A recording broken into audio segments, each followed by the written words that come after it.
Vamos entonces a empezar nuestra sesión precisamente con la demostración de creando e implementando controles de usuario. Para eso déjenme compartirles mi escritorio. Aquí voy a compartir mi escritorio para que podamos empezar a trabajar. Aquí, por favor, si quieren, poner su estado en rojo, por favor, para ver si están viendo mi escritorio. Ok, creo que todos ya están viendo mi escritorio, no hay ningún problema. Bien, nuevamente en verde, por favor. Perfecto.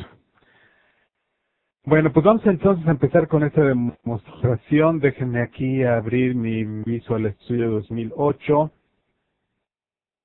y vamos a empezar como siempre creando un nuevo website, un nuevo sitio web, y vamos a seleccionar aquí igual como siempre nuestra carpeta ASP.NET 3.5 y le vamos a poner aquí como título módulo 07 demostración 01.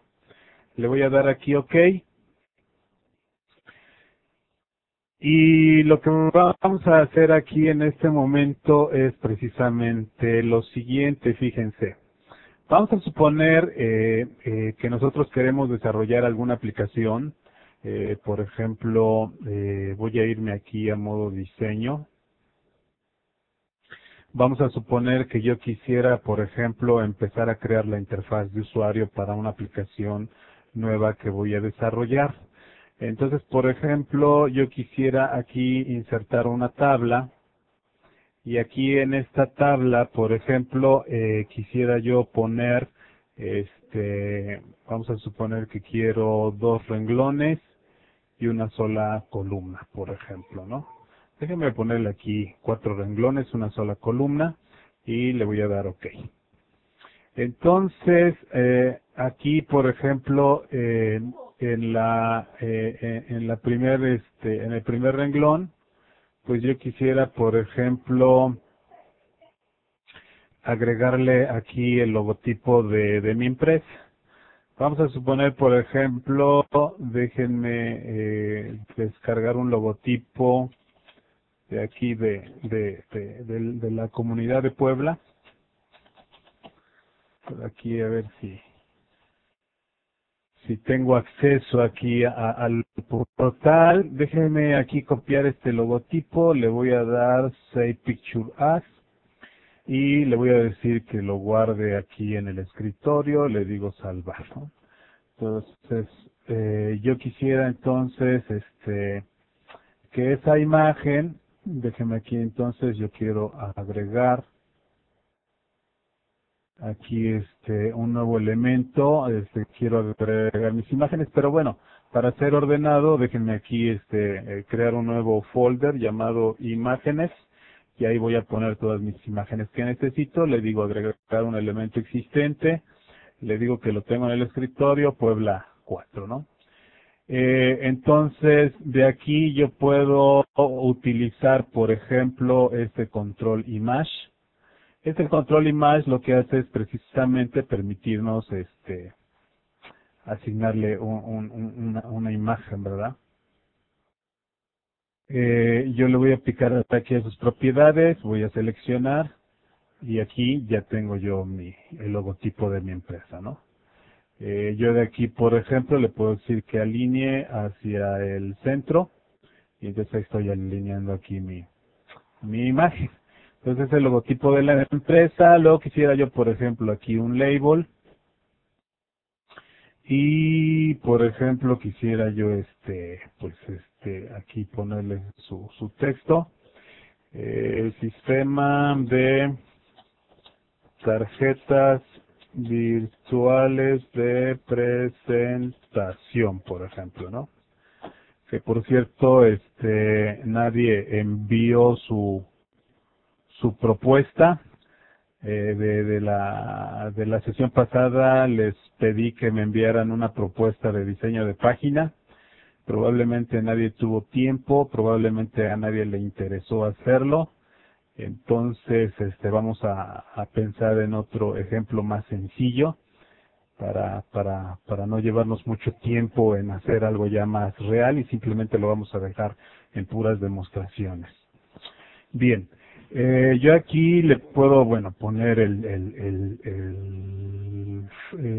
font en negritas, puedo seleccionar aquí algún tipo de letra, por ejemplo, pues este está muy feo, déjame aquí seleccionar este de acá, le puedo seleccionar el tamaño, medio por ejemplo, le puedo seleccionar aquí más grande, y bueno, prácticamente aquí ya estoy. Igual lo mismo le puedo decir que alinee hacia el centro, ¿no? Y entonces parte de mi aplicación es, por ejemplo, aquí le voy a poner otro label, aquí le voy a decir, por ejemplo, que sea el catálogo de,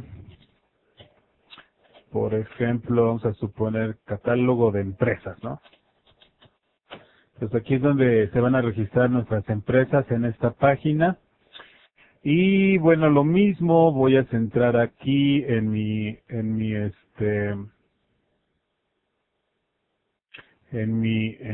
tabla.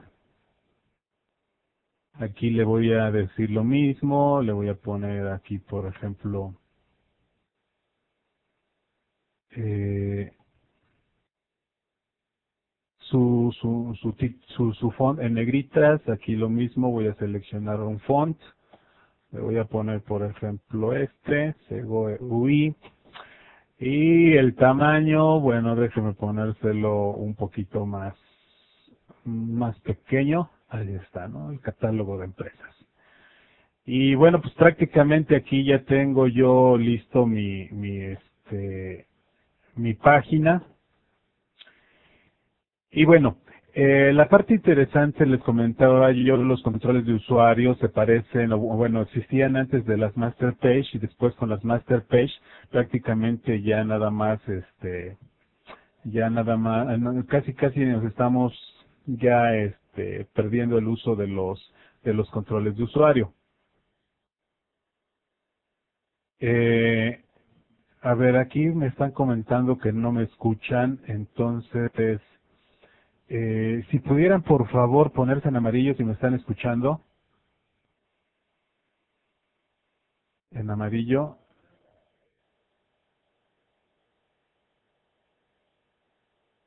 perfecto. Ahí, en el caso de Elsa, pues, tiene problemas de audio. Y bueno, creo que todos sí me están escuchando, excepto Elsa, entonces, bueno. Gracias, nuevamente si quieren nos ponemos en verde.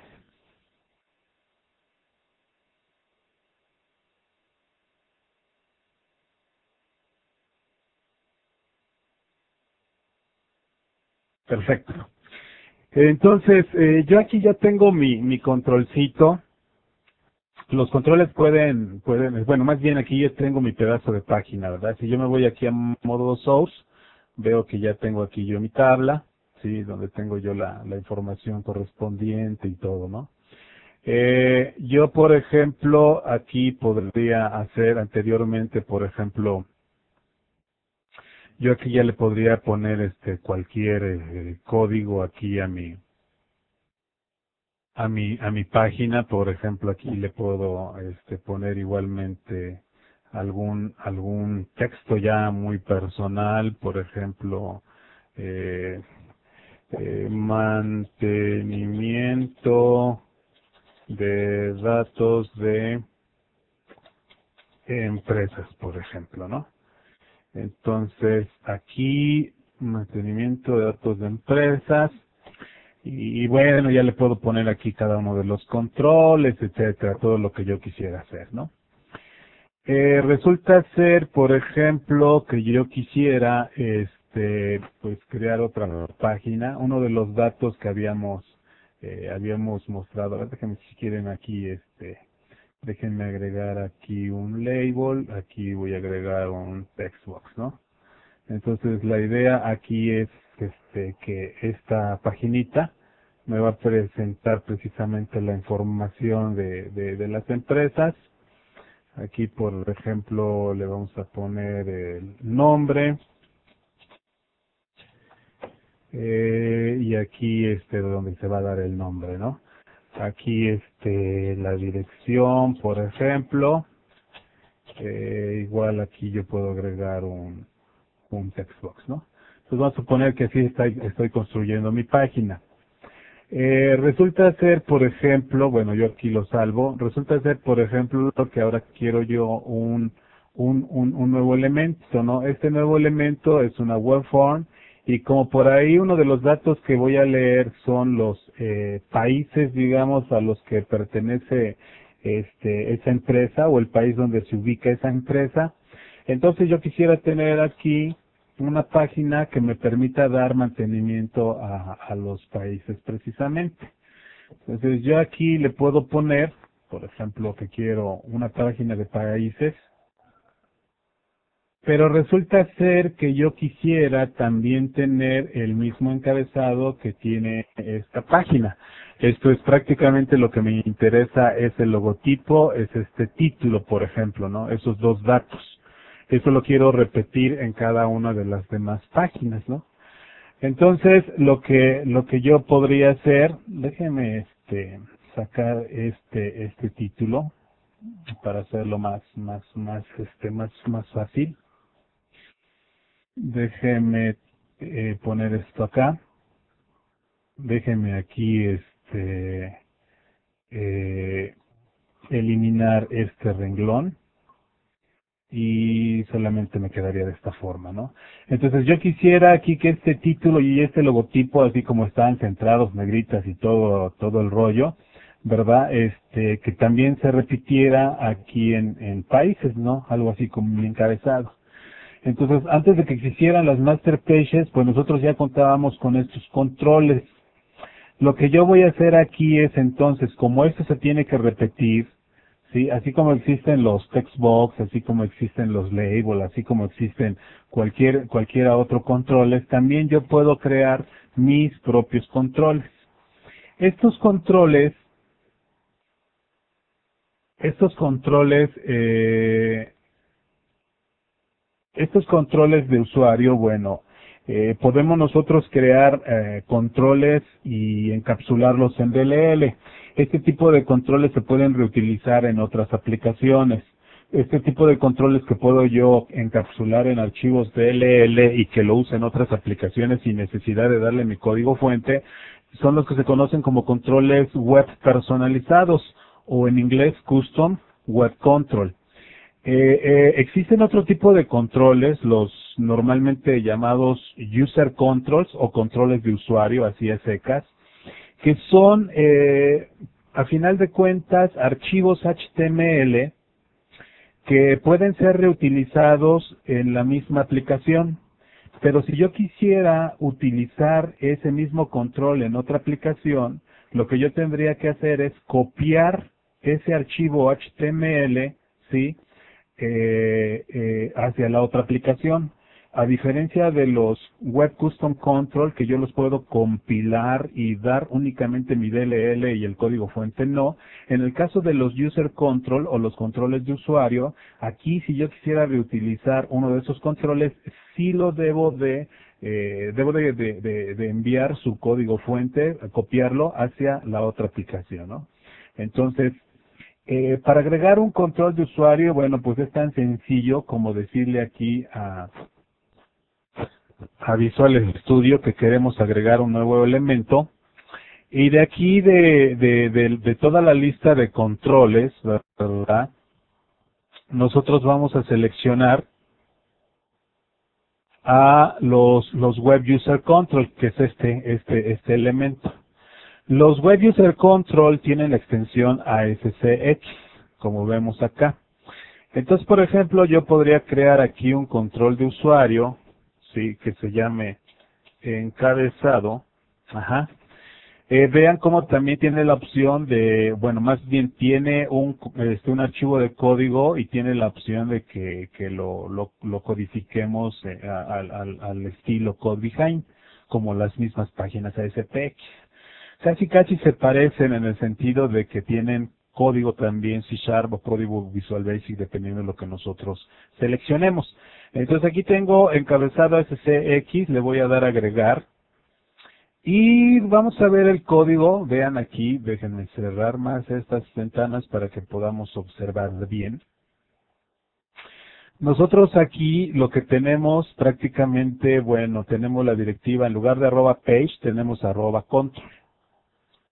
Así como las master page, que tenían también su propia directiva. Bueno, aquí los controles también tienen su propia directiva. El lenguaje, Autobahn Wire Up, Code File y Neve. Si se dan cuenta es lo mismo, ¿verdad? Que las páginas maestras o las páginas SPX, y lo único que varía es el tipo, ¿verdad? Bien. Una vez que ya tenemos esto, nosotros podemos irnos a modo diseño y prácticamente aquí ya podemos ir diseñando nuestro control de usuario. Sí, es tan sencillo como que yo le pueda empezar aquí a arrastrar controles, ir diseñando la interfaz, aquí lo que yo necesite de los controles, etcétera. Y a diferencia de las páginas ASPX, bueno, estos no tienen los tags de head, no tienen los tags de body, etcétera, ¿no? Sino que ya es el código que iría directamente dentro del tag form, ¿sí? Entonces, aquí lo que yo tendría que hacer es, bueno, como ya tengo yo por ahí definido mi controlcito, ¿verdad? O, bueno, mi pedazo que quiero que se repita, que resulta ser precisamente qué es esto. Ahora ya más o menos se dieron cuenta del por qué saqué algo que no es estándar para todas las páginas que voy a necesitar en mi sitio, ¿verdad? Y lo único que quiero que se repita, bueno, pues esta es esta tabla. Déjenme cortarlo de aquí y entonces ya quedó de esta forma, ¿ok? Déjenme ahora, lo voy a poner aquí y lo voy a pegar. Si yo me voy a modo diseño, pues prácticamente aquí tengo yo mi controlcito, ¿verdad? O sea, aquí tengo el diseño que hice anteriormente. Entonces aquí estoy en modo source. Aquí déjeme quitarle este estilo que se quedó. Igual me lo puedo traer, ¿verdad? Es un estilo que se quedó de acá. Este de acá, bueno, al heredar prácticamente ahí se lo va a llevar, ¿no? Y simplemente era el ancho de 100% de nuestra tabla, que igual se lo puedo poner acá, ¿no? Aquí le puedo dar width, igual 100%. Esto de 100% es para que ocupe todo el 100% del ancho de su contenedor, en este caso la página, ¿no? Bueno, aquí entonces, pues ya no lo necesito. Y ya estamos aquí nuevamente en nuestro control, ¿no? Aquí yo le puedo agregar lo que yo quiera, inclusive puedo ponerle propiedades, incluso hasta le puedo poner este código, ¿verdad? Yo puedo ponerle, por ejemplo, no sé, algún botón y al picarle al botón que desarrolle ciertas actividades, etcétera, ¿no? Entonces, prácticamente es como si fuera otra página, ¿no? Puede tener propiedades, métodos, etcétera, lo que yo le quiera poner. Bien, ok, ya que tenemos nuestro control de usuario, nosotros aquí ya lo podríamos utilizar, ¿verdad? Yo aquí, por ejemplo, tengo en este caso, bueno, vamos a ver nuevamente aquí con el default. Yo aquí tengo el lugar donde quiero depositar mi control de usuario. Déjenme ver, les voy a mostrar qué pasa cuando nosotros arrastramos el control. Si se dan cuenta, al arrastrar, prácticamente ahí nos puso ya el contenido del control. Y internamente, ¿qué vemos? Internamente vean algo interesante. Internamente se acaban de agregar dos elementos. Primero, la directiva register lo que me permite es registrar un control de usuario. Tiene sus atributos, el atributo src, donde le dice precisamente el nombre, ¿verdad?, del archivo de control, que sería en este caso encabezado SCX. un tag con el cual me voy a referir al objeto. Por ejemplo, cuando nosotros aquí utilizamos controles ASP, el tag en este caso sería label y su prefijo sería ASP. Es una manera de identificar el control. En este caso, como lo hice arrastrando y soltando, él agregó el tag y el prefijo. El tag es encabezado, aquí está, y el prefijo le puso user control 1, por ejemplo, ¿no?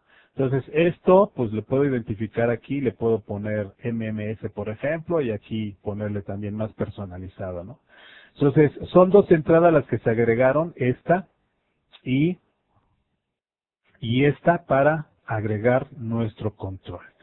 De tal forma entonces que ahora podríamos irnos a países y aquí en países nosotros podríamos, por ejemplo, lo mismo, ¿verdad? Tomar nuestro control y arrastrarlo y soltarlo, ¿no? Y entonces prácticamente ahí ya tenemos la página de default, que es esta, que tiene el encabezado, y tenemos aquí también la página de países, que también tiene el mismo encabezado. ¿Cuál es la parte interesante? Déjenme aquí salvar todo esto. Aquí salvo.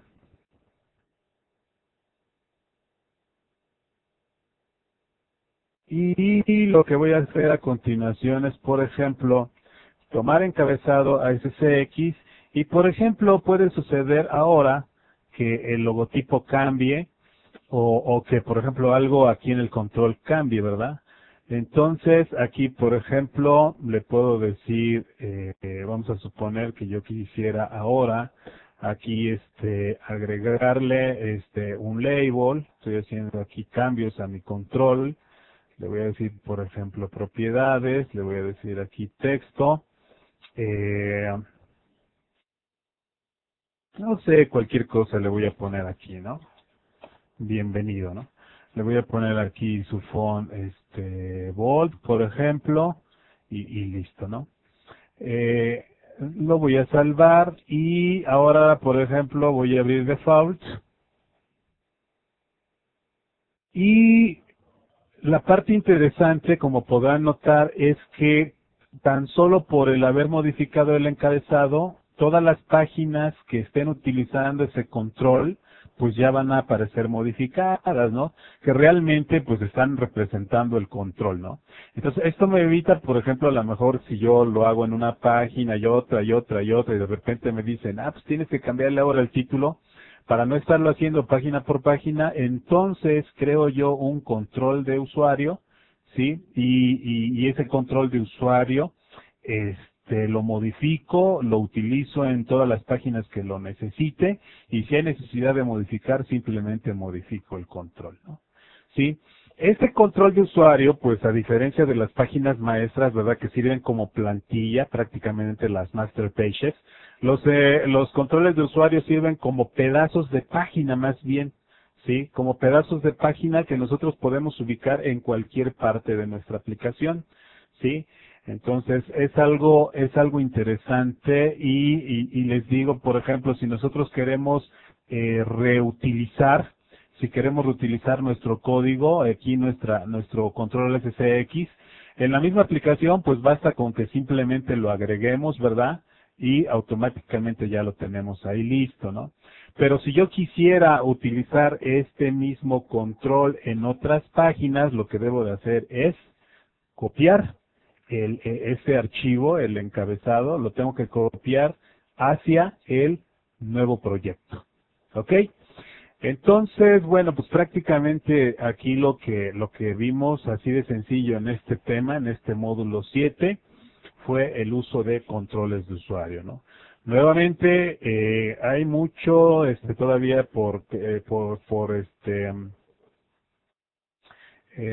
ver más de los controles de usuario, pero sobre la marcha, conforme ustedes lo vayan necesitando, van a poder ver qué otras más características o ventajas tenemos con estos controles de usuario, ¿no?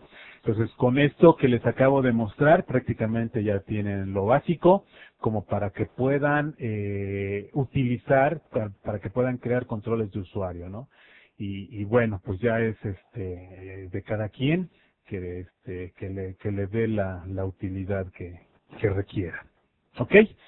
Bueno, pues entonces, con esto terminamos nuestro módulo 7, que es el tema de implementando controles de usuario. Déjenme ver, parece que por aquí hay alguna pregunta. Entonces, a ver, voy a ver.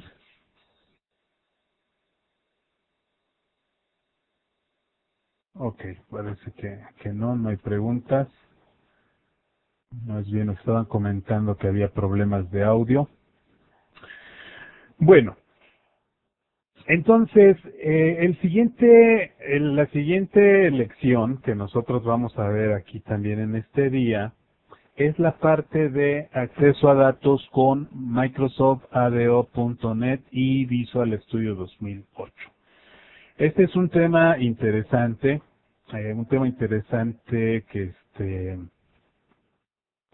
que puede ser para todos nosotros cuando realizamos aplicaciones, pues lo primero que nos surge es la necesidad de tener acceso a datos, ¿verdad? Entonces, como habíamos platicado al inicio de este entrenamiento, por ahí de las primeras sesiones, hablábamos de ADO.NET y veíamos que ADO.NET tiene un conjunto de clases que nos permiten a nosotros realizar aplicaciones de conexión a base de datos. ¿Sí? Entonces, ADO.NET, ¿qué cosa es? ADO.NET es un conjunto de clases que nos permiten realizar aplicaciones de base de datos. ¿Sí? De los antecesores de ADO.NET, nosotros podemos encontrar, por ejemplo, a ADO, ¿verdad? Con Visual Basic 6, ustedes manejaban ADO, los que manejaron Visual Basic 6. También por ahí pueden encontrar RDO, pueden haber escuchado también de DAO, sí, pero bueno, ADO, que surge con Visual Basic 6 por ahí en aquellos tiempos, y que cuando sale .NET se le agrega el sufijo .NET precisamente. Entonces tiene muchas más características adicionales de las que teníamos con ADO.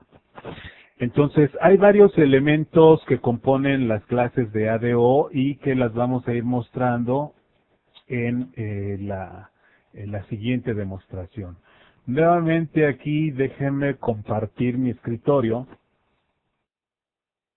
Voy a compartir aquí mi escritorio.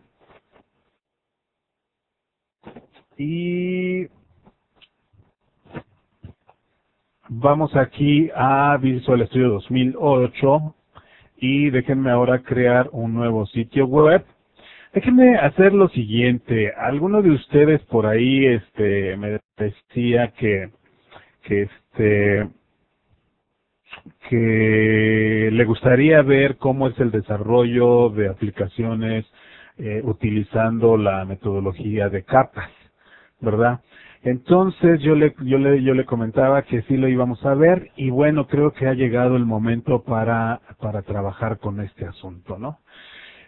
Antes de empezar a desarrollar antes de empezar a ejemplificar las siguientes sesiones de acceso a datos y otras demás tecnologías que vamos a ir viendo, déjenme empezar por crear aquí una solución donde esta solución la vamos a ir contemplando a nivel de capas. Déjenme aquí abrir PowerPoint para irles ejemplificando cómo está este asunto de las capas. Igual a lo mejor ustedes, alguno de ustedes ya ha desarrollado por capas, entonces esto ya lo tiene bastante claro, pero para aquellas personas que me han preguntado cómo es el desarrollo por capas, pues les voy a dar una introducción, ¿no? Normalmente las aplicaciones que desarrollamos, ¿verdad? Tienen digamos, varias secciones, si pudiéramos dividir nuestra aplicación, ¿no? Por una parte está la interfaz de usuario. La interfaz de usuario, déjenme, si quieren, aquí lo vamos a ejemplificar con este pequeño rectángulo. La interfaz de usuario, que es una de las capas en las que se puede descomponer una aplicación, ¿verdad? Aquí en esta interfaz de usuario, nosotros tenemos varias cosas que podemos hacer ahí. Por ejemplo, la interfaz de usuario es la encargada de interactuar, como su nombre lo indica, de interactuar con el usuario. En la interfaz de usuario nosotros le solicitamos datos al usuario precisamente, ¿sí? Y le mostramos también datos al usuario. Entonces, la interfaz de usuario, su objetivo principal es interactuar con el usuario. ¿De qué forma? Solicitando la información de ser necesario o mostrando la información de ser necesario, ¿no? O ambas cosas. O sea, puede ser para que le pida datos al usuario o simplemente para que le muestre datos al usuario o bien para que le pida y le muestre datos, ¿no? Entonces, esa es la única funcionalidad de nuestra primer capa que vamos a estar mencionando, ¿no?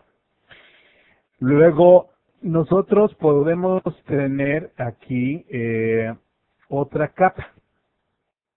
Esta segunda capa, que normalmente se le conoce también como la capa de lógica, en esta capa de lógica o la regla de negocios, aquí lo que vamos a concentrar prácticamente es la lógica de nuestra aplicación.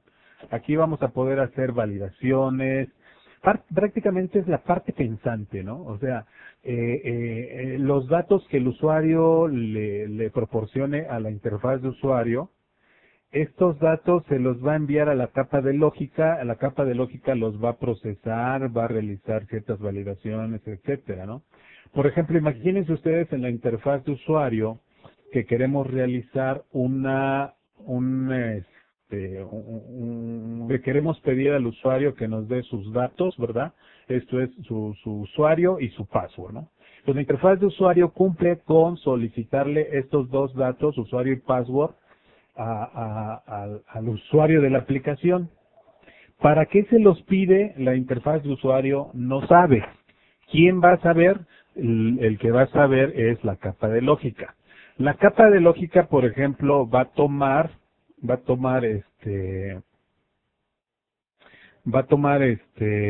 estos dos datos, por ejemplo, ¿sí? Y los va a procesar. Por ejemplo, necesitará a lo mejor la del usuario ir a una base de datos, ¿sí? Ir a una base de datos, buscar a lo mejor que exista este usuario, por ejemplo, ¿no? Si el usuario, por ejemplo, si el usuario existe, entonces le va a enviar a la interfaz de usuario, le va a decir, ¿sabes qué? Muestra esta otra información, ¿no? Y la interfaz de usuario, su obligación es mostrar esta otra información, pero toda la lógica, todo el proceso de negocio, se va a centrar precisamente aquí en nuestra capa. ¿Ok? La capa de lógica como observaciones no sabe si la interfaz de usuario es una interfaz Windows, no sabe si es una interfaz web, no sabe si es una aplicación de consola, etcétera, ¿no? La capa de lógica es independiente de la interfaz de usuario. Sin embargo, entre la interfaz de usuario, déjenme aquí agregar aquí unos conectores. La interfaz de usuario se va a conectar hacia la capa de lógica, ¿sí? Y le va a pasar información. Por ejemplo, imagínense el usuario y el password se los envía a la capa de lógica. ¿Por qué? La interfaz de usuario no sabe. Simplemente le envía los datos, ¿no? Y luego aquí la capa de lógica igual se va a poder comunicar con la capa de presentación. Por ejemplo, para indicarle que ponga algún mensaje, etcétera, lo que sea necesario, ¿no? Indicarle que ponga el mensaje de usuario no encontrado o password equivocado, etcétera, ¿no? Entonces, ambos se van a comunicar. Después, nosotros tenemos por aquí que la capa de lógica, vamos a suponer, en el mismo caso, recibe el usuario y el password.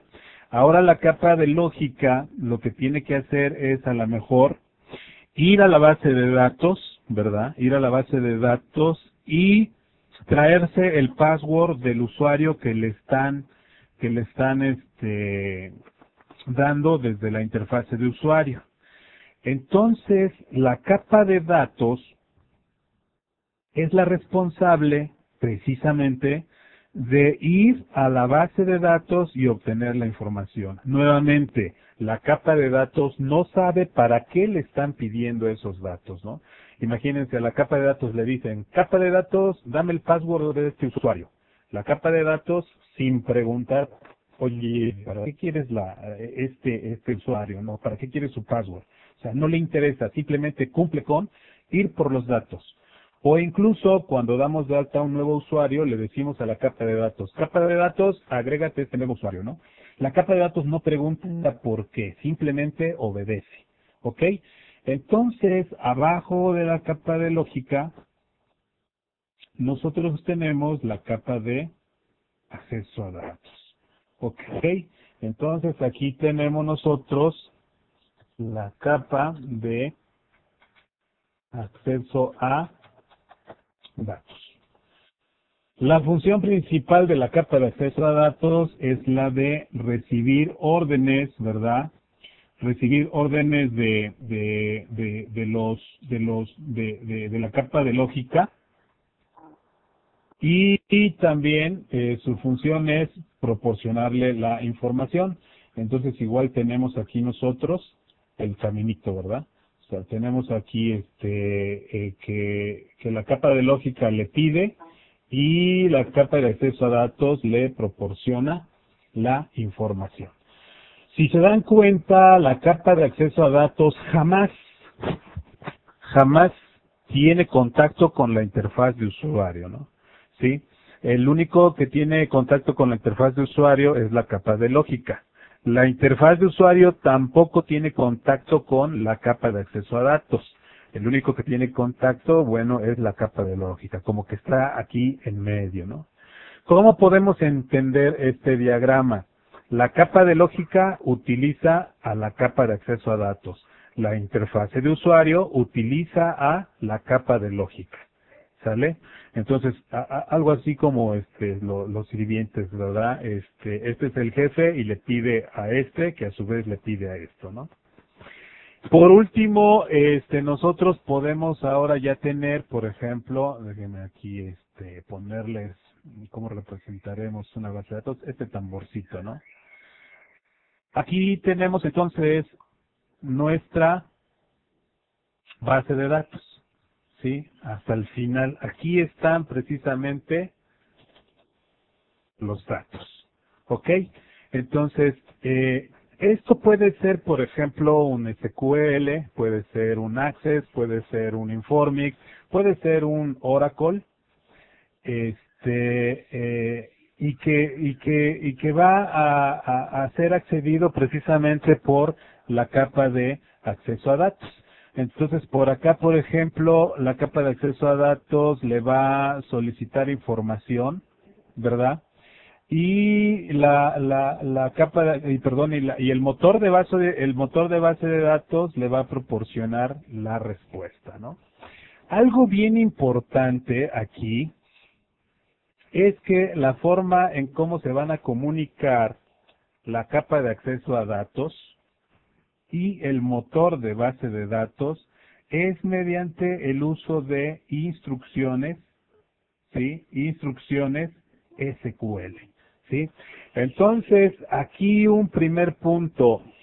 Si nosotros vamos a desarrollar aplicaciones de acceso a datos con .NET y no sabemos SQL es de Structured Query Language, Sí, es otro lenguaje, desde mi punto de vista es un lenguaje muy potente, es un lenguaje de consultas, bastante potente, pocas instrucciones tiene realmente, pero con esas instrucciones prácticamente ya podemos realizar aplicaciones, pues muy grandes y profesionales realmente, ¿no?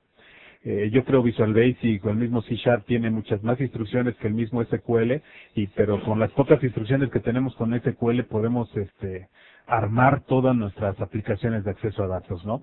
Entonces, para aquellas personas que no conozcan SQL ya tienen otro trabajo, aprender SQL, ¿no? Y les puedo decir que no tiene caso continuar con su desarrollo con ADO.NET si no conocen SQL, ¿no? Que es algo bien importante. Si ustedes se atreven a desarrollar aplicaciones ADO.NET sin conocer SQL, probablemente funcione su aplicación, pero desde mi punto de vista, igual ustedes me pueden decir lo contrario si así es.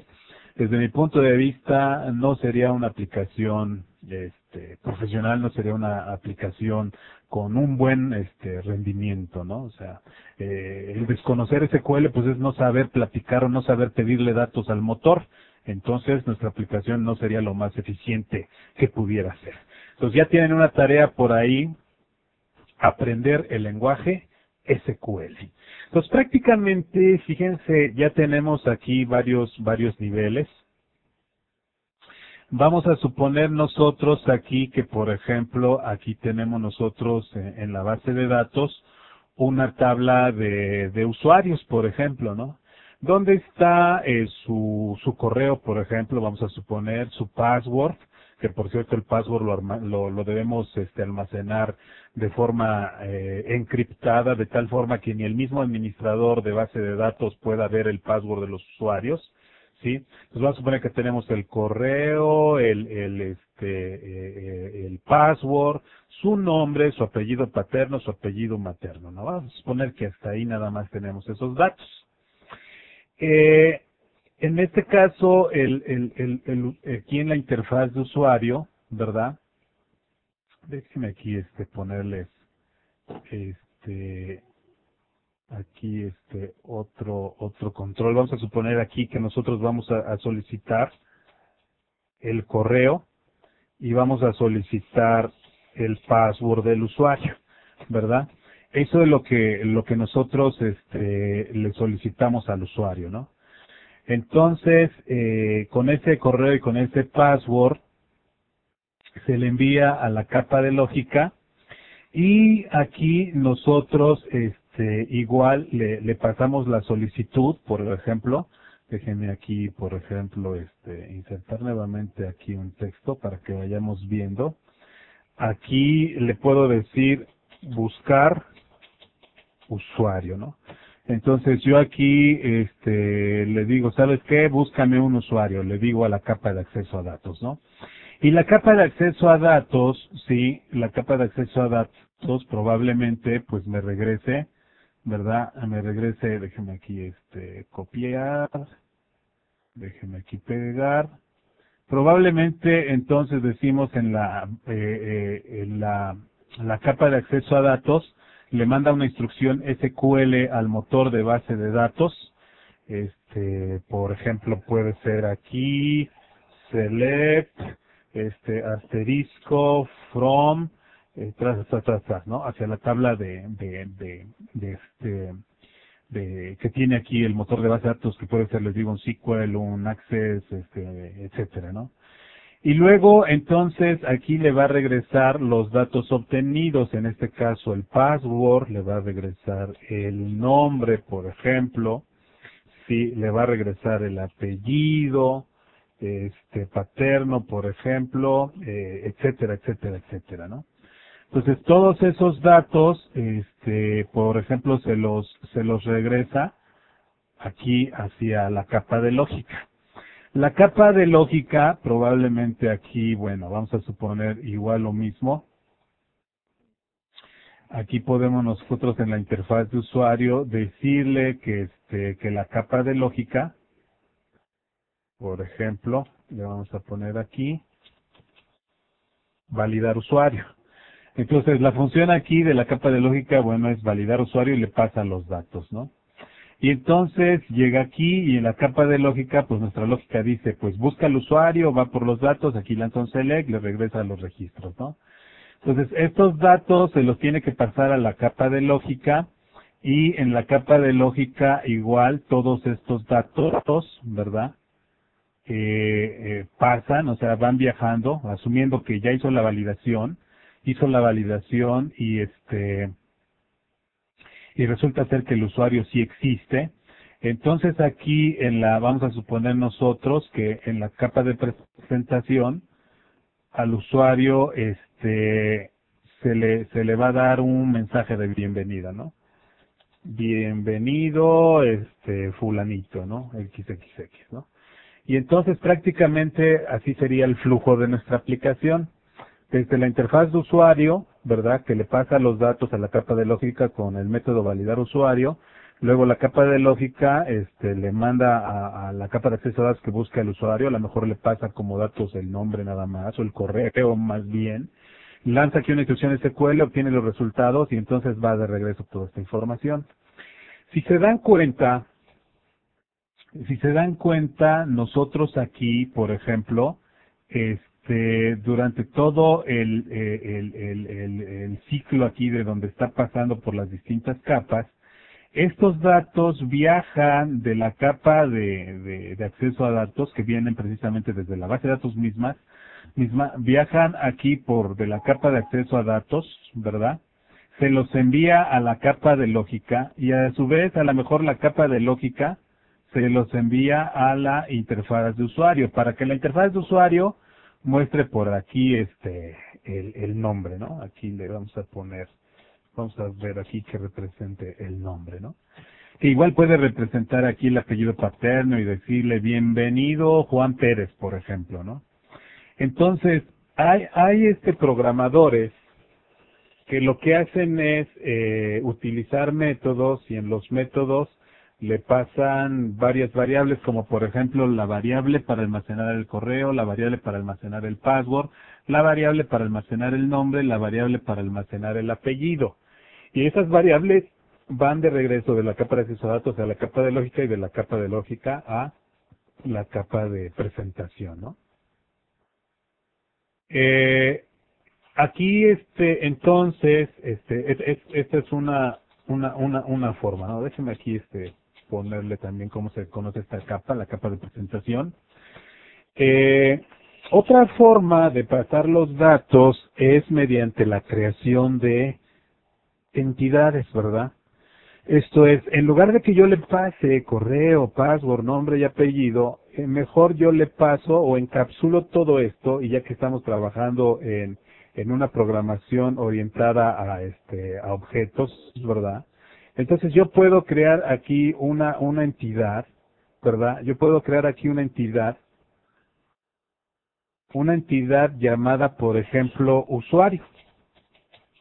Esa entidad llamada usuario va a contener cada uno de los datos, precisamente, del usuario. Entonces va a contener, por ejemplo, una propiedad correo, una propiedad password, una propiedad nombre, una propiedad apellido. ¿Sí? Entonces, esta entidad usuario, ¿verdad? La entidad usuario la va a ocupar ¿quién? La capa de acceso a datos. La va a ocupar la capa de lógica. La va a ocupar la capa de presentación. ¿Sí? La pregunta es, esa entidad usuario, ¿dónde la debo definir? ¿Dónde la debo declarar? Pues si la empiezas a usar desde la capa de acceso a datos, entonces declárala acá. Si yo la declaro aquí en la capa de acceso a datos, la va a poder ver la capa de lógica, ¿sí? Porque yo tengo que agregar una referencia a mi capa de acceso a datos. Pero si yo quiero que la capa de presentación también tenga acceso a esa entidad definida en la capa de acceso a datos, tendría yo que agregar una referencia de la capa de acceso a datos en la capa de presentación. Y eso viola, ¿verdad? Viola el modelo de programación por capas, donde la capa de presentación jamás debe de hacer referencia a la capa de acceso a datos, ¿sí? Bueno, entonces parece ser que aquí la capa de lógica sería el indicado, ¿verdad? Si yo defino aquí mi usuario, lo va a poder utilizar la capa de presentación, ¿sí? Porque la capa de presentación sí puede hacer referencia a la capa de lógica.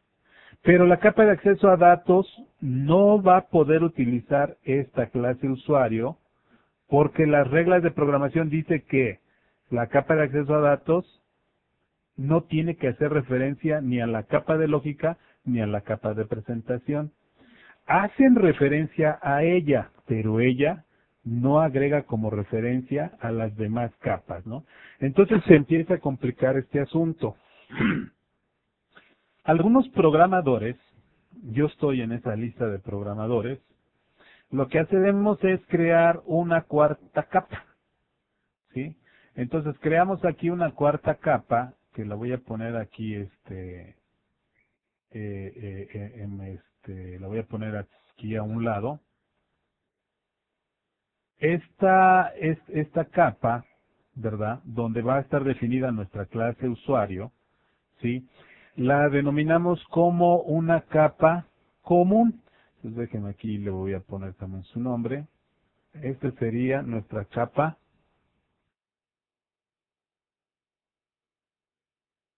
común. ¿Por qué es común? Porque eh, porque aquí la capa de acceso a datos, ¿verdad? Va a poder agregar una referencia de la capa común. La capa de lógica va a poder agregar una referencia de esta capa común. Y por último, la capa de presentación va a poder agregar una referencia de la capa común. La capa común simplemente la utilizan. Así como la capa de acceso a datos es utilizada por la capa de lógica, la capa común es utilizada por la capa de acceso a datos, la capa común es utilizada por la capa de lógica y la capa común es utilizada por la interfaz de usuario. No estamos violando aquí ninguna de las reglas de la programación aquí de por capas, n capas, ¿no? Entonces, cuando utilizamos esos tres niveles, o sea, estas tres capas, estamos hablando de desarrollo de aplicaciones en tres capas, ¿sí? Pero como ustedes vieron, aquí yo ya tengo otra cuarta capa, e inclusive podemos contar a la base de datos como otra capa. Entonces, estamos hablando del desarrollo por n capas, ¿sí? Entonces ahí viene el concepto n porque pueden ser cuantas quiera, ¿no? Antiguamente se programaba en una sola capa, ¿verdad? Todo ahí en un solo programa. Después empezamos a separar y por un lado la interfaz de usuario con la capa de lógica y por otro lado la capa acceso a datos, ¿no? Dos capas. Pero entonces les digo, el modelo tradicional, o al menos el modelo que yo utilizo para desarrollar mis aplicaciones, es un modelo de estas cuatro capas más la capa de base de datos que serían cinco capas. ¿Ok? Entonces, de esta manera, nosotros ya tenemos el modelo por capas. Eh, y bueno, en base a este modelo, nosotros ahora, la parte interesante, bueno, pues eso ya, luego cuando doy cursos así para cursos básicos de acceso a datos, siempre les pregunto si ya conocen el modelo por capas, la mayoría me contesta que sí, que ya lo vieron en la universidad, que se los enseñaron, etcétera, pero que no han tenido la oportunidad de aterrizar estos conceptos ya a un ambiente real. Esto es, pues sabemos que existe presentación, sabemos que existe lógica, sabemos que existe acceso a datos, etcétera, pero nunca hemos hecho una aplicación por capas, ¿no? Y entonces, aunque tienen la teoría, pero no pueden aplicar la práctica. Entonces, bueno, para cerrar esta sesión, lo que vamos a hacer ahora nosotros es llevar este modelo a una programación por capas con Visual Studio 2008. ¿Ok? Entonces, empecemos. Déjenme aquí agregar un nuevo proyecto. Este nuevo proyecto, déjenme agregarlo aquí, otro tipo de proyectos, Visual Studio, una solución blanca, ¿verdad? Y déjeme seleccionar aquí una carpeta, ASP.NET 3.5, donde vamos a estar trabajando. Y aquí nuestra aplicación se llama Sistema de Tarjetas Virtuales de Presentación. Le voy a llamar así, ¿no? Le voy a decir OK y ya tengo mi solución. Esta es mi solución y en esta solución debo de ir implementando cada una de mis capas. Entonces voy a empezar por la capa de presentación. La capa de presentación es la que va a estar en contacto con el usuario. Entonces normalmente la capa de presentación es una aplicación Windows, es una aplicación web o puede ser una aplicación de consola. O aquí ya utilizando las características que tenemos con .NET, puede ser una aplicación Silverlight, por ejemplo, ¿no? Algo que a lo mejor creo que no les mencioné es lo siguiente. ¿Cuáles son las ventajas de programar por capas? Fíjense, supongamos que yo hago mi aplicación Windows con su capa de lógica y su acceso a datos con SQL. Perfecto, ya mi aplicación está toda bonita, es una aplicación Windows. Mi cliente dice, oye Miguel, sabes que tu aplicación me gusta mucho, pero fíjate que yo quisiera hacer consultas desde la casa. ¿No habrá manera de que conviertas esta aplicación a una aplicación web? Si yo lo tengo por capas, entonces como actualmente es Windows, lo único que tengo que reconstruir sería esta capa. Pero la capa de lógica, la capa de acceso a datos, permanece intacta, no tengo que modificar nada. O incluso me dice el cliente, ¿sabes qué? Quiero una versión web y una versión Windows. Ah, bueno, entonces creo yo otro módulo en la capa de presentación. Entonces, esa es una ventaja de programar en capas, que no tengo que estar yo modificando todo el código por todos lados, ¿no? Porque todo aquí ya lo tengo bien definido, ¿no? Otro caso, oye Miguel, tu aplicación ya me la vendiste con SQL y fíjate que hay una empresa que tiene base de datos Oracle y que quiere que tu aplicación también se la vendas, ¿no? Entonces, actualmente trabaja con SQL, pero él la quiere que trabaje con Oracle. Entonces, yo como organicé bien mi aplicación y la hice por capas, le digo, no hay ningún problema, simplemente quito este módulo que trabaja para SQL Server de Microsoft y le pongo un módulo que trabaje con Oracle, por ejemplo, ¿no? O a lo mejor me dicen, oye, ¿sabes qué? Mira, no podemos utilizar ningún motor de base de datos en el servidor, solamente acepta archivos XML o solamente eso nos permite la política del hosting donde estamos hospedando, ¿no?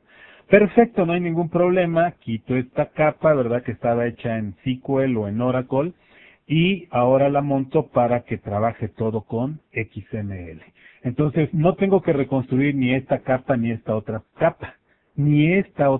Entonces, esa es una ventaja de trabajar con capas, de que yo puedo quitar cualquier parte, puedo modificar, sin que afecte yo el funcionamiento de los demás niveles, ¿no? O incluso, ¿sabes qué, Miguel? Mira, no le vamos a pedir, o más bien, ahora para que puedan insertar un nuevo usuario, pues se tiene que pedir, un dato adicional más, ¿no?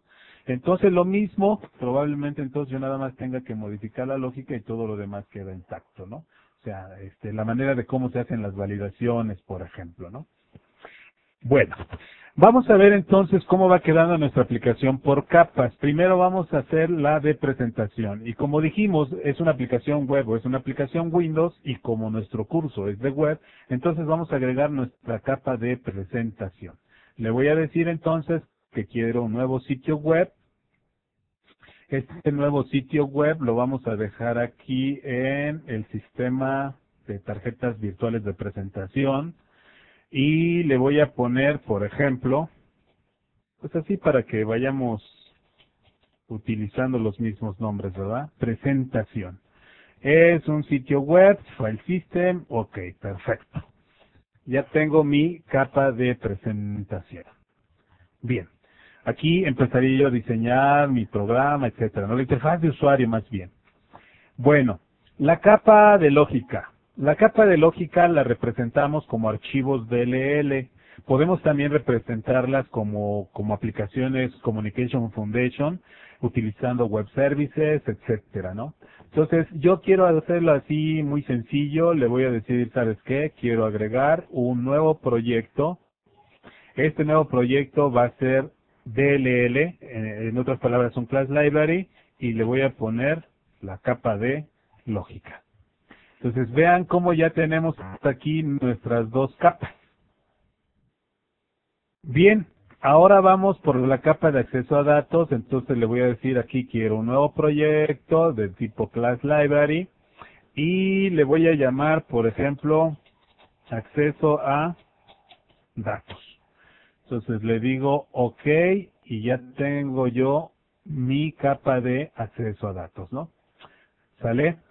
Y por último, como hemos visto, por último ya nada más la capa común. Entonces aquí le digo add new project. La capa común también se implementa como un class library. Y le digo, esta es la capa común. Le digo OK. Y prácticamente aquí ya tengo cada una de las capas de mi aplicación por capas precisamente, ¿no? Vamos a ver, aquí tengo acceso a datos. Bueno, puedo empezar por borrar esta clase que se agrega por default. Lo mismo acá. ¿Por qué? Porque yo voy a crear mis propias clases. Quito esta y ahí está, ¿no? Entonces tengo yo aquí prácticamente mis proyectos. Pero actualmente no hay una relación entre ellas, ¿verdad? Lo que debo de hacer aquí es entonces agregar la relación. Esto es la capa de presentación, o igual si quieren lo hacemos desde acá abajo. La capa de acceso a datos hace referencia a la capa común, ¿verdad? Es esta. Bueno, entonces la capa de acceso a datos hace referencia, ¿sí? Y entonces aquí le voy a indicar que quiero hacer referencia o que quiero utilizar, ¿verdad?, a el proyecto que tiene la capa común. Entonces le digo aquí, OK. Perfecto. Entonces aquí la capa de acceso a datos hizo referencia a común. Bien. Luego nos vamos hacia acá. La capa de lógica hace referencia a la capa de acceso a datos. Entonces, la capa de lógica, ¿verdad?, le voy a decir que quiero agregar una referencia a la capa de acceso a datos, ¿no? Pero si se dan cuenta, también hace referencia a la capa común. Entonces voy a seleccionar aquí los dos proyectos, le doy control clic y le digo OK. Entonces ya tenemos aquí nuestra capa de acceso a datos y capa común. Y estamos en este nivel.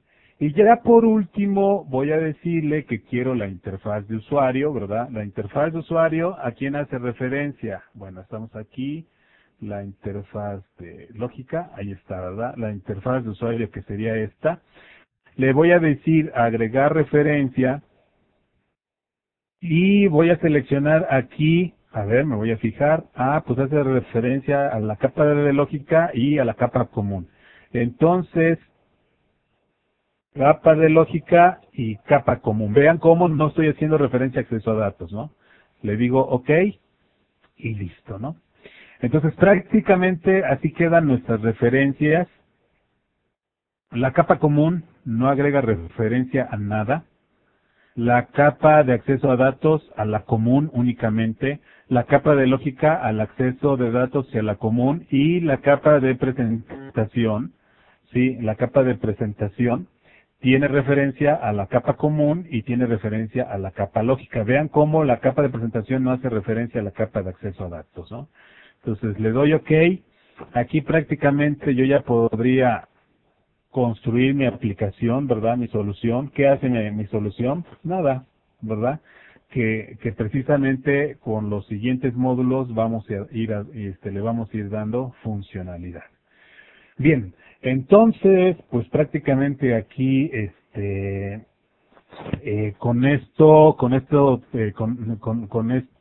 esta demostración terminamos la sesión de este día. Y en la próxima sesión ya vamos a empezar a trabajar directamente con acceso a datos, pero ya vamos a ver en qué capa vamos a utilizar ADO.NET. Vamos a utilizarla principalmente aquí, en la capa de acceso a datos, ¿no? Entonces, eso ya lo vamos a ir armando en las siguientes sesiones. Digamos que aquí el objetivo de esta sesión, controles de usuario y el modelo de programación por capas, la preparación de la aplicación que vamos a desarrollar posteriormente. Bien, es el momento aquí de ver si parece que aquí tenemos una pregunta. Igual quien tenga preguntas es el momento. Dice aquí un comentario, dice, yo sabía que se trabajaba con esas 3 capas, pero ahora que sacaste la capa común, me hace recordar que en Java utilizábamos más capas, por ejemplo, estaba utilitarios, negocio, dominio, datos y hay 3 más. ¿Y cuándo estaría esta clase, no? Bueno, lo que les comento es que depende del programador, podemos ya no hablar de 3 capas, que es la tradicional, ¿no?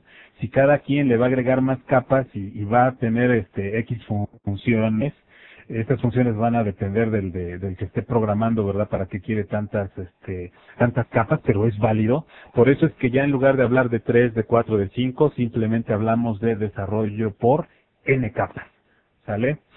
Entonces, bueno, es lo que puedo comentar respecto al comentario aquí que nos envían. Dice aquí otro compañero, dice, ya no entendí muy bien, la capa lógica puede hacer referencia a común y podemos ponerle común a lógica. Común es utilizada o es referenciada por todas las demás capas. Común no hace referencia a ninguna capa. ¿Ok? O sea, simplemente en común vamos a poner las entidades que se van a compartir por las demás capas. O en otras palabras, en la capa común vamos a poner las clases que van a ser utilizadas por las demás capas. ¿Qué tipo de clases? La clase empleado, la clase ciudad, la clase estado, la clase país, la clase cualquier otra clase que necesitemos para intercambio de información entre las distintas capas. Espero que haya yo respondido a esta duda y si no, pues vuélvenos a preguntar. Aquí otra pregunta, dice, ¿la capa común puede hacer referencia a las otras capas? Ya lo respondimos, la capa común no debe hacer referencia a otras capas, ¿no? Y si se dieron cuenta, todas las capas agregaron referencia a la común, pero la común nunca agrega referencia a otras, ¿no? O sea, simplemente sirve como un repositorio de objetos que se utilizan en las demás capas. ¿Y para qué? Para no violar la programación por capas de que la presentación tenga que ver con la de datos o la de datos con la de presentación, etcétera. Entonces mejor la ponemos en una común y esa común sí va a poder ser utilizada por las demás capas. ¿Ok? Bueno, aquí otra dice, a un control, por ejemplo, textbox, se puede asociar una fuente de datos. Esto viola el desarrollo por capas. En ASP.NET y en Windows, tú tienes la posibilidad de ligar directamente una fuente de datos SQL a un control. Pero ¿qué pasa si de repente ya no queremos SQL Server como motor de base de datos, sino queremos Oracle? Entonces vas a tener que modificar tu capa de presentación. Entonces realmente ahí, desde mi punto de vista, y salvo lo que los demás opinen, en la capa, bueno, más bien en mi comentario es que no debes, aunque sí está permitido, porque de hecho para eso están los controles, pero estarías violando precisamente el modelo de programación por capas, ¿sí? En el caso, déjenme si quieren aquí mostrarles para que vayamos, para que de alguna manera podamos explicar lo que nos comenta el compañero que nos está preguntando. Yo puedo tener un control, un textbox, y este control, el textbox, lo puedo ligar a una fuente de datos de las que tenemos acá. Vean, SQL Data Source, Access Data Source, Object Data Source, XML Data Source, Sitemap Data Source, Entity Data Source, Dynamic, un montón, LinkU Data Source, un montón de fuentes de datos. Si yo lo ligo con un SQL, por ejemplo, me estaría yo casando con esa fuente de datos, ¿verdad? Si yo lo ligo con un XML, me estoy casando con una fuente de datos XML. Si me cambian y ahora me piden otro motor de base de datos, entonces pues tengo que modificar mi capa de presentación. Como que mi presentación está ligada con la capa de acceso a datos, ¿verdad? Y eso viola la programación por capas. Si ustedes no quieren, bueno, otra observación, no siempre la mejor solución es la programación por capas, sino que es una manera más bien que te puede garantizar que tu aplicación sea escalable, esto es, que fácilmente puedas cambiar de motor de base de datos, que fácilmente le puedas agregar otra interfaz de usuario, eso es lo que te permite tu aplicación por capas. Cuando no lo haces por capas, tu aplicación no es escalable o le cuesta mucho trabajo soportar un mayor número de usuarios, ¿no? Pero te digo, ahí están estos motores y se pueden utilizar, pero estarías violando la programación por capas. Si tú quieres utilizar esta fuente de datos y no comprometerte en tu modelo de capas, podrías utilizar, por ejemplo, el Object Data Source. El Object Data Source su fuente de datos se la proporciona un objeto que tú mismo hayas desarrollado. Ese objeto puede ser el que viva en tu capa de lógica. Entonces no está casado ni con SQL Server, ni con Oracle, ni con Access, ni con XML, sino con tu objeto, que en este caso estaría implementado en la capa de lógica. ¿Ok? Bueno, entonces espero haber respondido a esa pregunta. Vamos a ver por aquí, tenemos más preguntas. Dice, ¿cuándo estaría este webcast para descargar y revisarlo? Porque no vi la primera parte bien. Pues tan pronto terminemos la sesión, una media hora más o menos. Si no se me complica aquí algunas cosas que estoy haciendo y no me dé tiempo para publicarlo, pero en el mejor de los casos, en una media hora, una hora posterior al cierre de esta sesión. ¿Ok? Bueno, pues creo que ya no hay más preguntas.